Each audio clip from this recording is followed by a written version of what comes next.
In the wealthiest district of the city stood a mansion built on marble and memory, a mansion owned by billionaire Ethan Carter, a self-made empire builder who rose from poverty to power.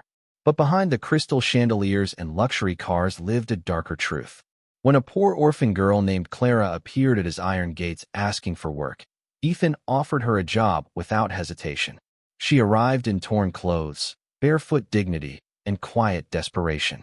What she did not know was that Ethan's mother, Margaret Carter, once humiliated and mocked for her own poverty, now ruled that mansion with iron pride and diamond-covered hands. Margaret despised weakness, and Clara reminded her of everything she once was. Forced to scrub marble floors in ragged clothes, starved, shamed, accused of theft, dragged, locked away, publicly humiliated. While Ethan remained unaware, the cruelty intensified, until the day he came home early and saw what had been hidden. What follows is a brutal emotional journey of power, revenge, guilt, and redemption, where a billionaire's son must choose between blood and justice, and a silent maid must decide whether compassion is stronger than pain. There are houses built from stone, and there are houses built from memory. Carter Manor was built from both. On a morning washed in pale sunlight, Clara Evans stood before the iron gates of the mansion, her small plastic bag hanging from tired fingers. Her faded dress clung to her frame, frayed at the sleeves, the hem slightly torn. The fountain beyond the gates shimmered as if wealth had its own heartbeat. A black luxury sedan rolled slowly toward the exit. Ethan Carter sat behind the wheel, tailored charcoal suit, crisp shirt, clean low fade, hazel brown eyes steady. The scar through his left eyebrow caught the light as he noticed her. He lowered the window. "Are you lost?" His voice was calm. Clara swallowed. "No, sir. I'm looking for work." The security guard hesitated. Ethan studied her torn sandals, the dignity in her posture. "Can you start today?" She blinked. "Yes, sir." Above, from a glass balcony, Margaret Carter watched. Couture silk, heavy gold bracelets stacked at her wrist, smiling faintly. And though her lips curved gently, her eyes did not. The gates closed behind Clara like a quiet warning. Inside, the marble floors shone so brightly she could see her torn hem reflected in them. Mrs. Quinn led her through the grand foyer where chandeliers dripped crystal light. Margaret descended the staircase slowly, bracelets whispering against one another. "So this is the girl?" she asked, voice sweet as honey.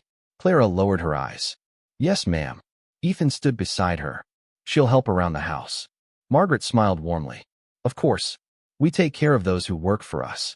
But when Ethan's phone rang and he stepped aside, the warmth vanished. Margaret's fingers tightened around Clara's chin, lifting her face. "You will not look at my son like that," she whispered. "I wasn't." Silence. She released her. "And you will wear exactly what you came in with. Let the house remember where you belong." Ethan returned. Margaret's voice was light again. "Welcome home, dear." And Clara understood. She had entered a palace ruled by masks. That evening, Clara scrubbed the kitchen floors long after dinner ended.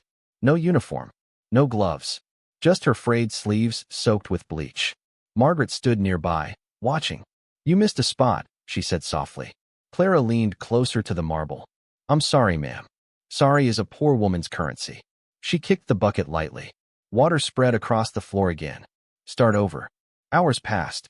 When Clara's arms trembled, Margaret poured a glass of cold water over her head. "For alertness," she said. Clara gasped but did not protest. Later, Ethan entered unexpectedly.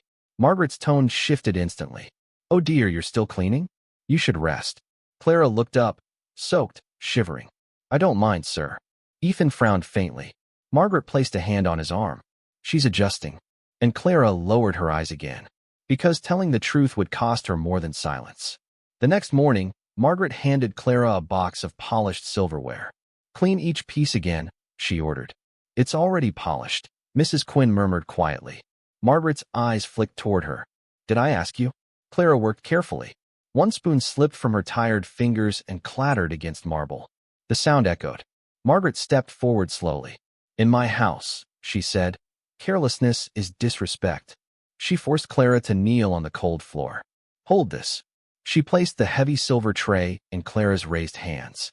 Minutes became an hour. Clara's arms shook violently. "Lower it, and we begin again," Margaret warned softly. Ethan's car engine sounded in the driveway. Margaret leaned closer. Remember, if he asks, you tripped. Clara nodded weakly. When Ethan entered, Margaret sighed dramatically. She's fragile, poor thing. Clara's arms dropped only after Margaret walked away. Pain burned quietly, but humiliation burned deeper. That afternoon, Ethan returned with a small boutique bag. For you, he said gently. Inside was a simple cream dress and clean sandals. Clara's breath caught. You don't have to.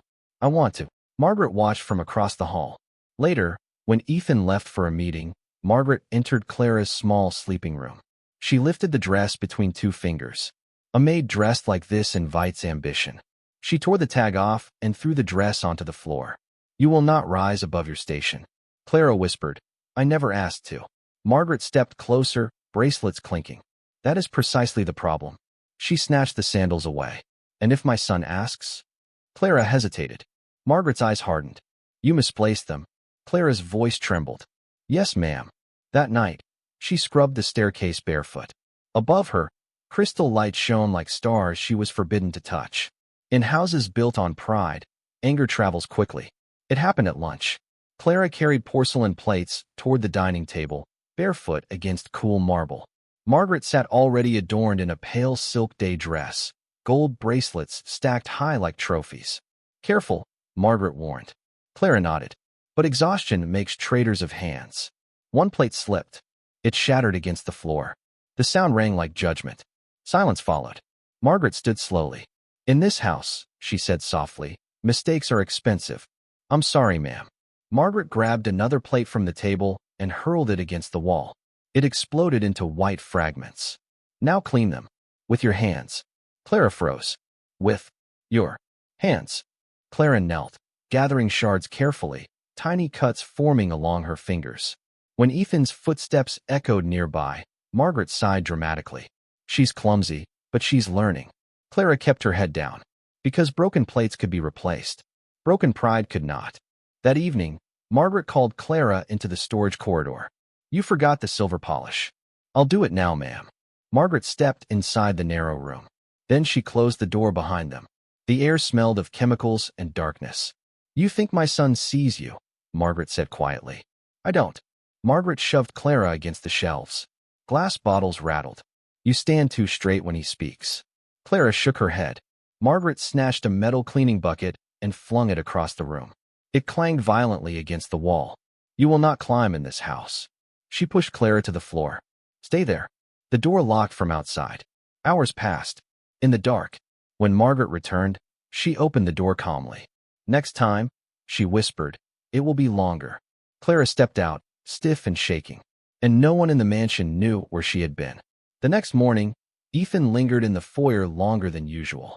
Clara brought him coffee. Thank you, he said gently. Their eyes met for a moment too long. Margaret saw it. Later, in the kitchen, the slap came without warning. It was sharp, clean, humiliating.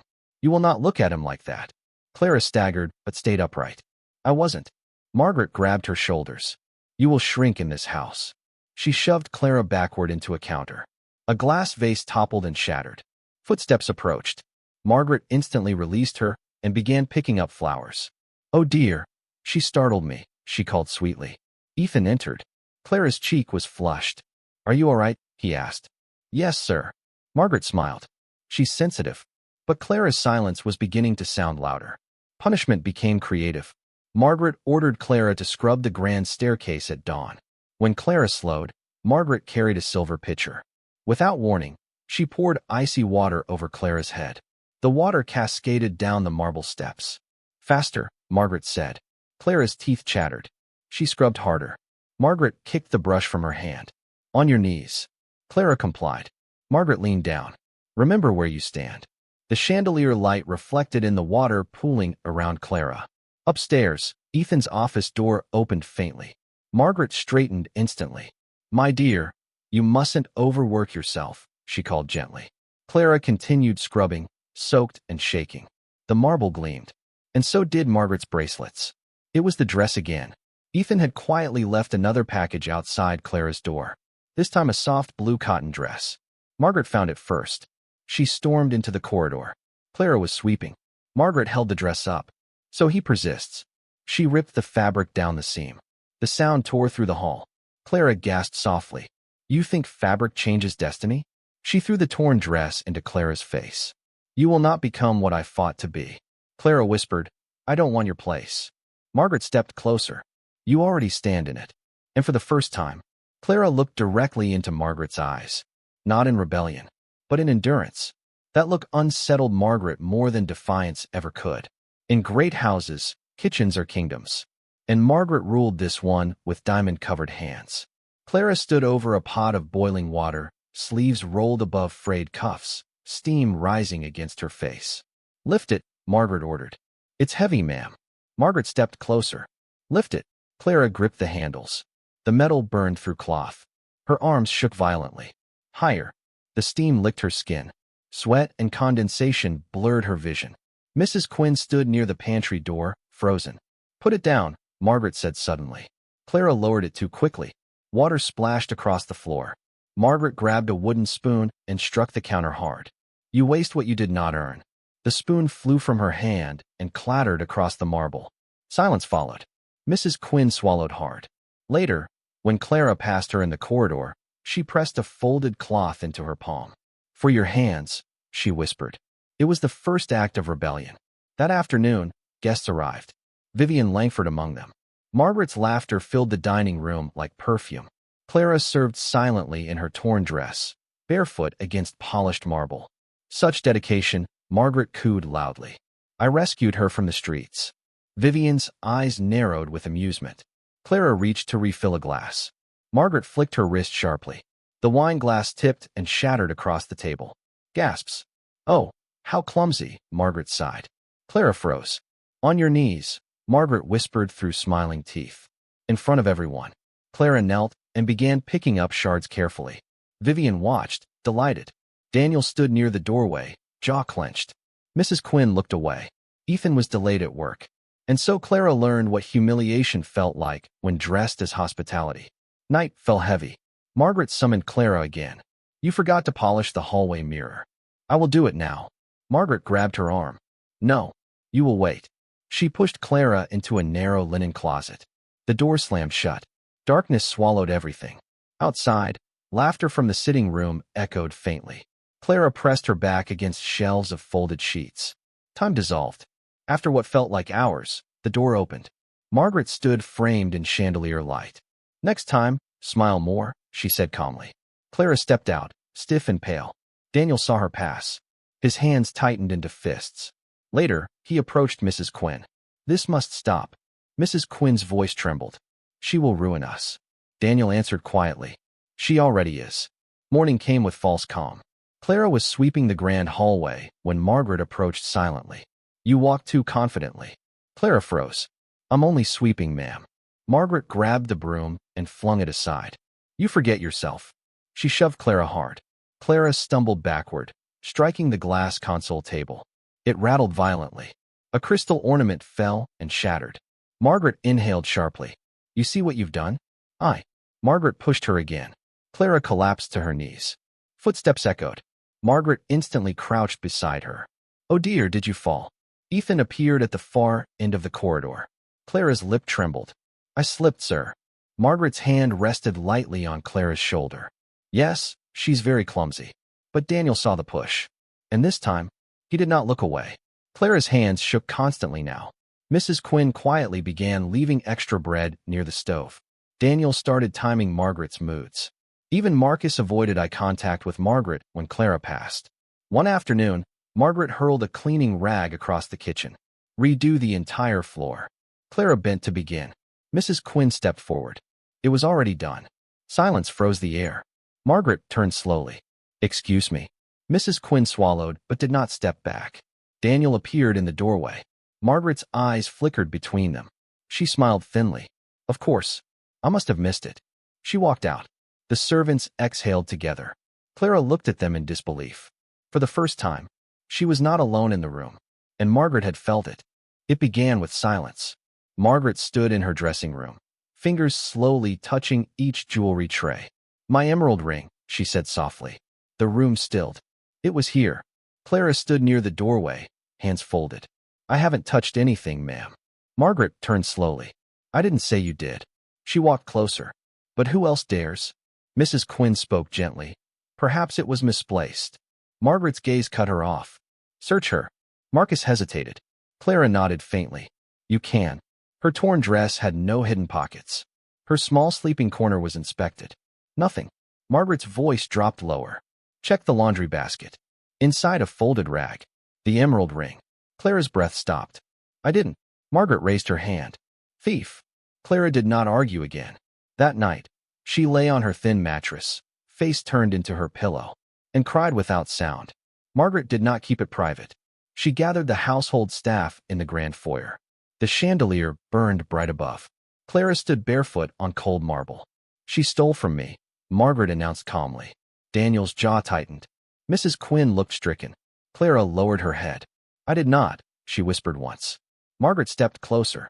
And yet the ring appeared in your things. Silence. Margaret lifted Clara's chin sharply. Confess. I cannot confess what I did not do. The words were soft, not rebellious. Margaret released her roughly. Until I decide otherwise. She works double. No food without permission. No leaving the house. No speaking unless spoken to. Ethan was traveling that day. And so there was no shield. That night, Clara scrubbed floors until her vision blurred. Later, alone in darkness, she pressed her bruised knees together and wept. Morning came without mercy. Margaret placed 2 buckets in Clara's hands. You will scrub the entire ground floor twice. Clara nodded. Her knees were already swollen from yesterday. When she slowed, Margaret kicked one bucket lightly so water spilled across marble. Again, Clara knelt in the spreading water. Mrs. Quinn quietly left bread near the stove. Margaret saw it. She picked it up and threw it into the trash. No charity for criminals. Daniel clenched his fists. Clara said nothing. By evening, her hands trembled uncontrollably. When she finally reached her sleeping space, she collapsed without undressing. Tears slipped silently into the thin pillow. She whispered into the dark. I did not take it. But the walls did not answer. Margaret was not finished. She invited Vivian again. I cannot tolerate dishonesty, Margaret declared loudly. Vivian examined Clara like a curiosity.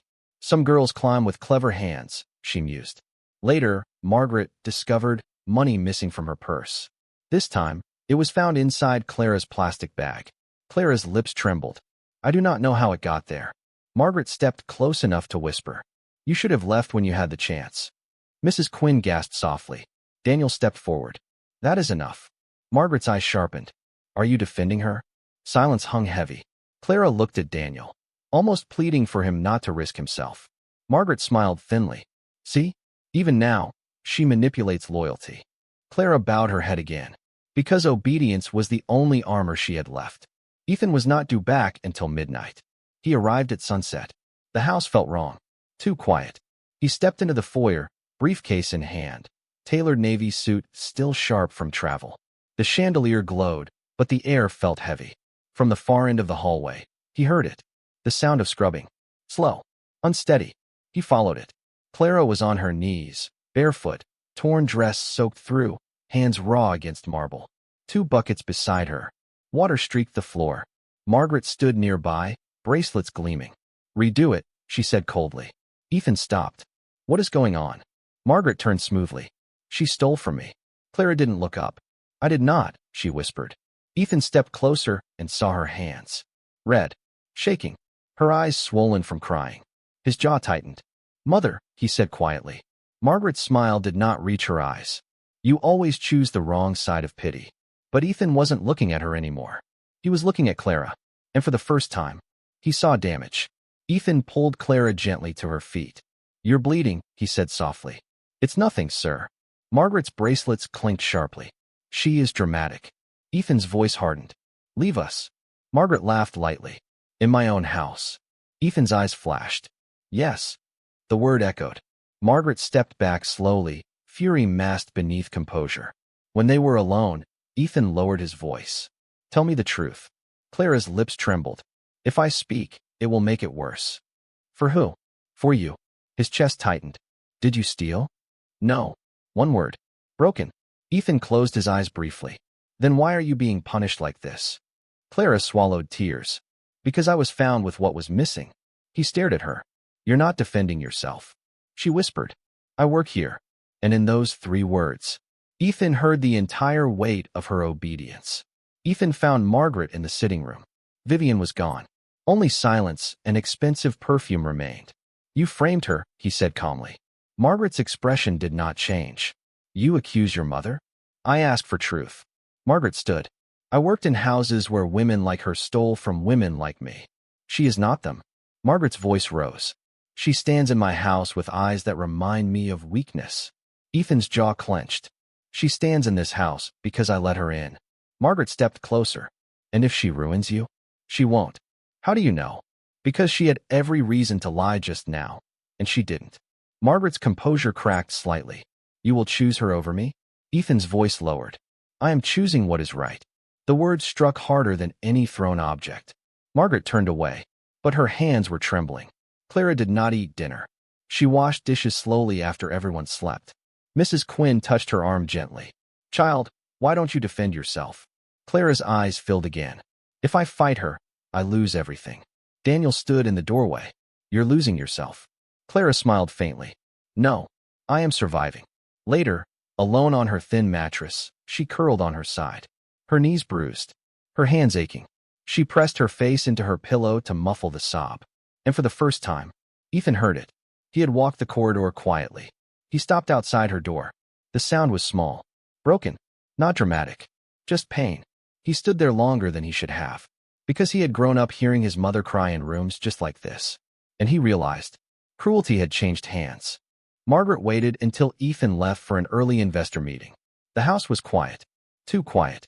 Clara was polishing the grand mirror in the hallway when Margaret appeared behind her. "You think tears will win him?" she asked calmly. Clara lowered her eyes. "No, ma'am." Margaret grabbed the silver candlestick from the console table and hurled it across the marble. It struck the wall with a violent clang. "You dare divide my house." "I never meant."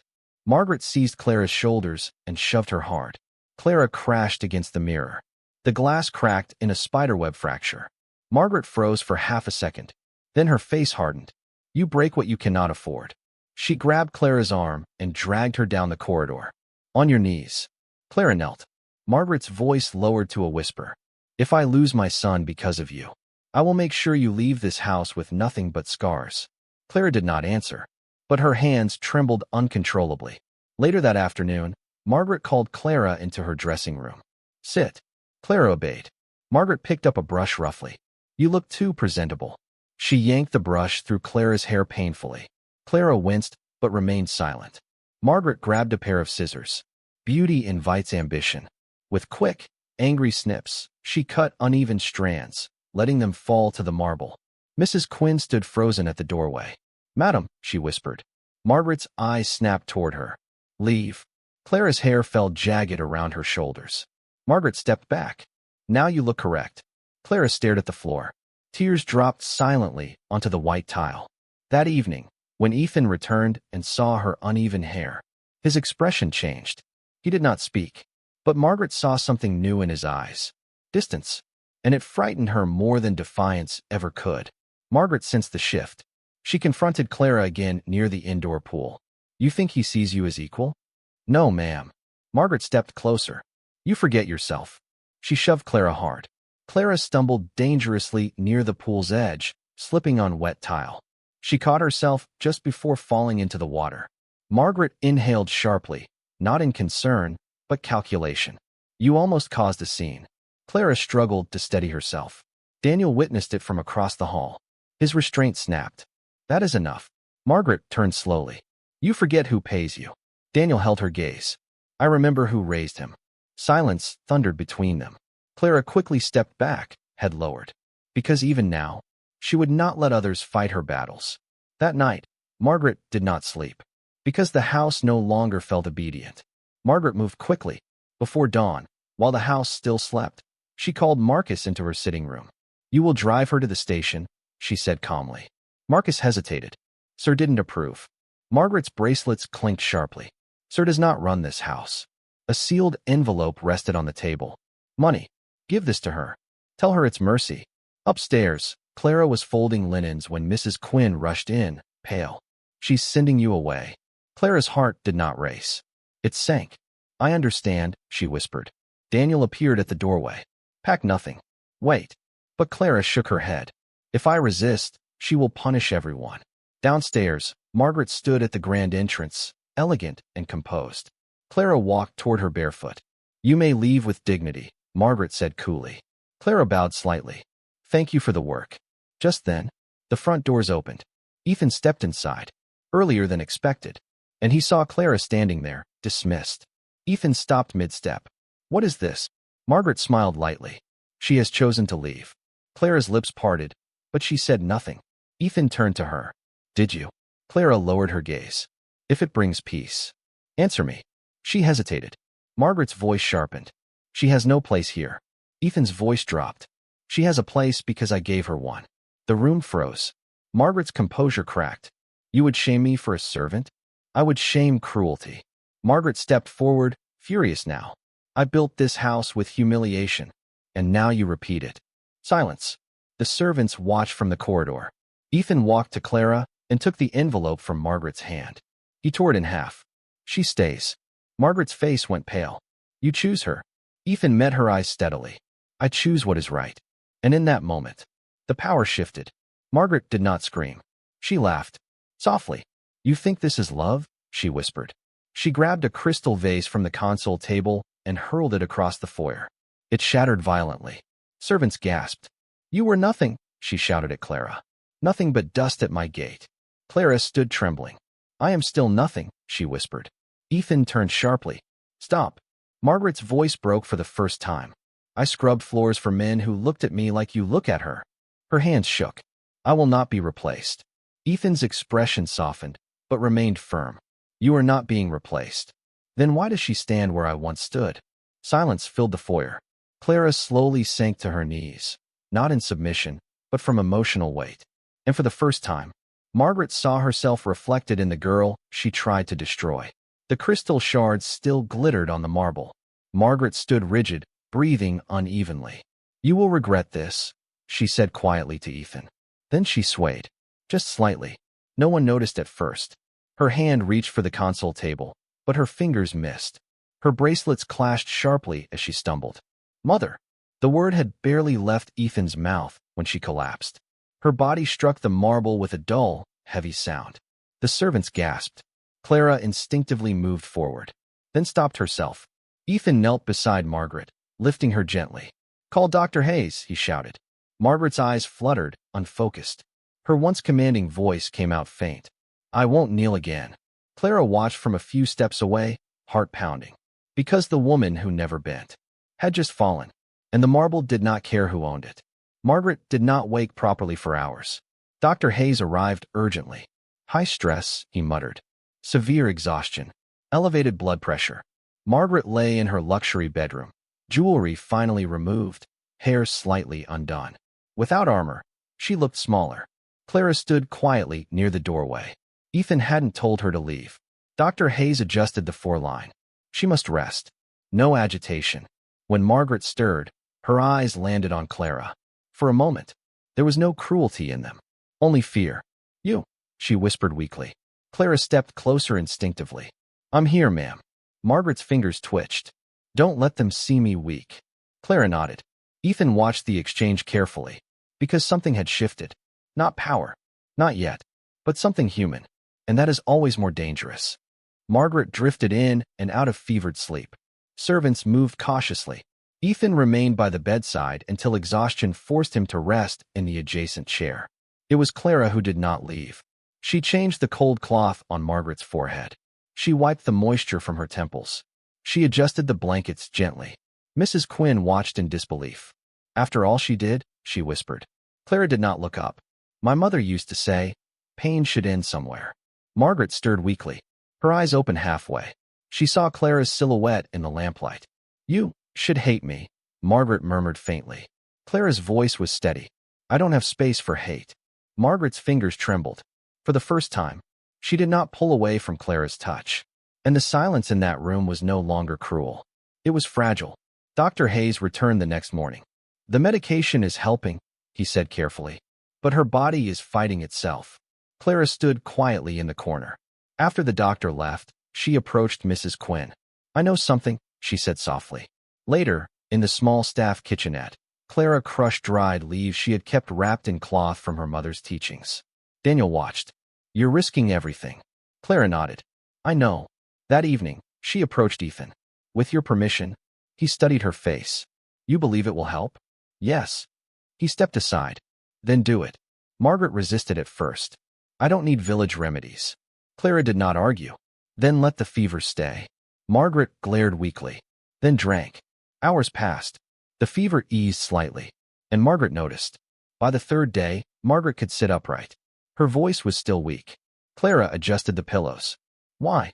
Margaret asked again. Clara paused. "You once scrubbed floors," she said gently. Margaret's eyes widened. "How do you?" "You told him once," Clara said quietly. In anger, silence filled the room. Margaret looked at her own hands. Hands once raw from labor, now covered in diamonds. "I swore no one would ever look at me the way they looked then." Clara nodded. "So you made sure someone else would feel it instead." Margaret's throat tightened. Tears gathered, unfamiliar and unwelcome. Clara did not look triumphant, only tired. "I never wanted your place," she whispered. Margaret closed her eyes, and for the first time, she saw herself clearly, not as a queen, but as a wounded woman who became a tyrant. Margaret recovered enough to walk again. The servants gathered quietly in the grand foyer as she descended the staircase slowly. No jewelry today, just a simple silk dress. Clara stood at the bottom, hands folded. Margaret stopped before her. The house held its breath. "I was cruel," Margaret said quietly. Mrs. Quinn blinked in shock. Daniel stared. Clara said nothing. Margaret inhaled. "I cannot undo what I did." She turned to Ethan. "But if you intend to keep her here." Her eyes returned to Clara. "Then she will not remain a servant." The room froze. Ethan stepped forward. "I do intend," he said calmly. Margaret's voice trembled slightly. "Then make her your wife." Silence exploded through marble. Clara's breath stopped. Ethan looked at her slowly. And in that suspended moment, Margaret Carter believed wealth erased humiliation. She believed power erased memory. But when rage finally shattered her control, her body collapsed under the weight of her own bitterness. And the girl she tried to break stayed. Clara, the orphan she starved and accused, became the one who cooled her fever, wiped her tears, and restored her strength with remedies learned from her late mother. In her weakest moment, Margaret saw the truth. She had become the very cruelty she once feared. And in front of the entire household, she did something no one expected. She looked at her son and said, "If you intend to keep her here, then make her your wife." The house fell silent. The servants froze. Clara's breath stopped, and Ethan's eyes held a decision that would shake the city. Will a billionaire truly marry the maid his mother once tortured? Will society accept her? Will Margaret's remorse survive pride? Or was this only the beginning of a deeper war? Part 2 will decide.